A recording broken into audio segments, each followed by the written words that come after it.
بظاہر آج ایسا لگتا ہے نا کہ انسان جو ہے انسانیت سے عاری ہو گیا ہے، آج تربیت کا فقدان ہے، تو اصل ذمہ داری کس پر بنتی ہے؟ کس کی نہج پر جانا ہوگا؟ سب سے پہلی ذمہ داری والدین پر. جی جی سب سے پہلی ذمہ داری یہ والدین کی ذمہ داری تھی کہ وہ اپنے جو بچہ پروان چڑھتا ہے وہ اس کو وہ اخلاقی قدریں جو رسول اللہ صلی اللہ علیہ وسلم نے سکھائی تھیں ان سے روشناس کراتے، بچے کی ایک ایک حرکت پر نظر رکھتے، جہاں کہیں بچہ کچھ غلط کر رہا ہے اس بچے کو بتاتے کہ یہ ہمارے دین کے خلاف ہے. تو سب سے پہلی ذمہ داری تو والدین کے سر پہ آتی ہے. اب سوال یہ ہے کہ جب والدین ان پڑھ ہو جائیں، ان کے پاس دین کا علم نہ ہو اور وہ اپنے بچوں کو وہ اسلامی ماحول نہ دے پائیں، ٹھیک ہے. یہاں رک کر میں ایک بات ضرور عرض کروں گا. والدین کو تنہائی میں بیٹھ کے اپنے آپ سے یہ سوال ضرور ضرور ضرور کرنا چاہیے. اچھا. کلکم راعٍ وکلکم مسئول عن رعیتہ. تم میں سے ہر ایک کی رعایا ہے، اور کل قیامت کے دن تم سے صرف یہ سوال نہیں ہوگا کہ تو نے خود کیا کیا، سوال یہ بھی ہوگا کہ تو نے اپنی اولاد کی تعلیم و تربیت کے لیے کیا کیا. ٹھیک ہے. اب یہ تعلیم و تربیت کا سلسلہ صرف اس طرح نہیں ہوگا کہ والدین نے بچے کو پکڑا اور پکڑ کے مسجد میں چھوڑائے، جاؤ جا کے نماز پڑھو. والدین بچے کو لینے کے لیے گئے، مسجد سے اندر جماعت ہو رہی ہے، والدین باہر کھڑے انتظار کر رہے ہیں، انہیں اتنی توفیق نہیں ہو رہی کہ وہ خود اندر جائیں. جب بچہ دیکھے گا کہ میرا باپ نماز نہیں پڑھتا، میری ماں نماز نہیں پڑھتی، تو ماں باپ کی تلقین یا استاد کی تلقین اس کے کس کام آئے گی؟ تو سب سے پہلی ذمہ داری تو والدین کی ہے. ٹھیک ہے. اور میں بڑے شرح صدر کے ساتھ یہ کہہ سکتا ہوں، اگر ہماری بیٹیاں، ہماری بہنیں صرف اتنا کریں کہ پیارے آقا صلی اللہ علیہ وسلم کے 24 گھنٹے کے معمولات کو سیکھ لیں. اچھا. آپ سوتے کیسے تھے، جاگتے ہوئے آپ کا معمول کیا تھا، سبحان اللہ.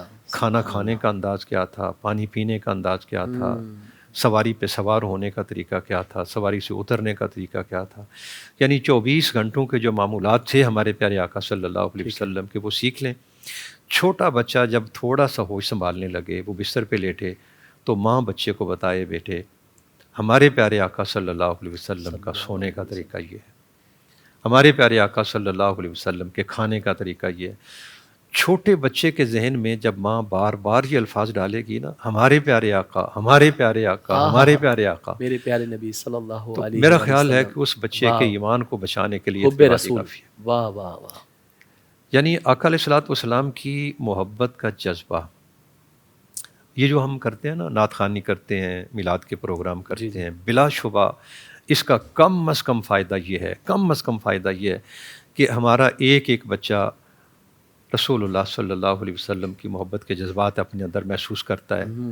وہ چھوٹا بچہ جب جھنڈی لے کے وہ گلی گلی میں وہ میلاد کا جلوس ہے تو اس میں جاتا ہے، تو ایک لگاؤ، وہ جو محبت کی حقیقت ہے وہ کم از کم ہمارے ہر بچے کو حاصل ہو جاتی ہے.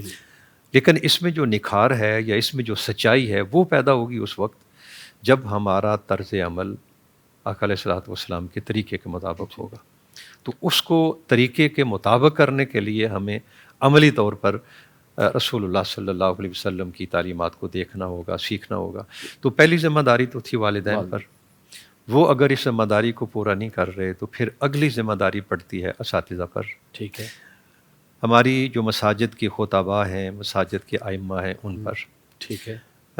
میں بڑی لجاجت کے ساتھ کہہ لیں، پہلے معافی مانگ کر یہ جملہ عرض کرنا چاہوں گا کہ اگر ہمارے خطباء تھوڑی سی پلاننگ کر لیں، تھوڑی سی پلاننگ کر لیں، سال میں 52 جمعے اور ہر جمعے پر عوام آتی ہے ان کے پاس، ٹھیک ہے، اور وہ لوگوں کے سامنے خطاب فرماتے ہیں، تو وہ صرف اتنا سوچ لیں کہ دین اسلام کی تعلیمات کے یہ جو 6 شعبے ہیں، ان میں سے کتنی معلومات میری زبان سے نکل کر لوگوں کے کانوں کے ساتھ ٹکرائی ہے. ٹھیک ہے. یعنی عقائد، عبادات، اخلاقیات، معاملات، روزمرہ زندگی اور جو اجتماعی ذمہ داریاں ہیں جو مسلمانوں نے مل جل کر ادا کرنی ہیں. ٹھیک ہے. تو ان 6 تعلیمات کے حوالے سے میری زبان سے کتنی معلومات نکلی اور لوگوں کے کانوں سے ٹکرائی.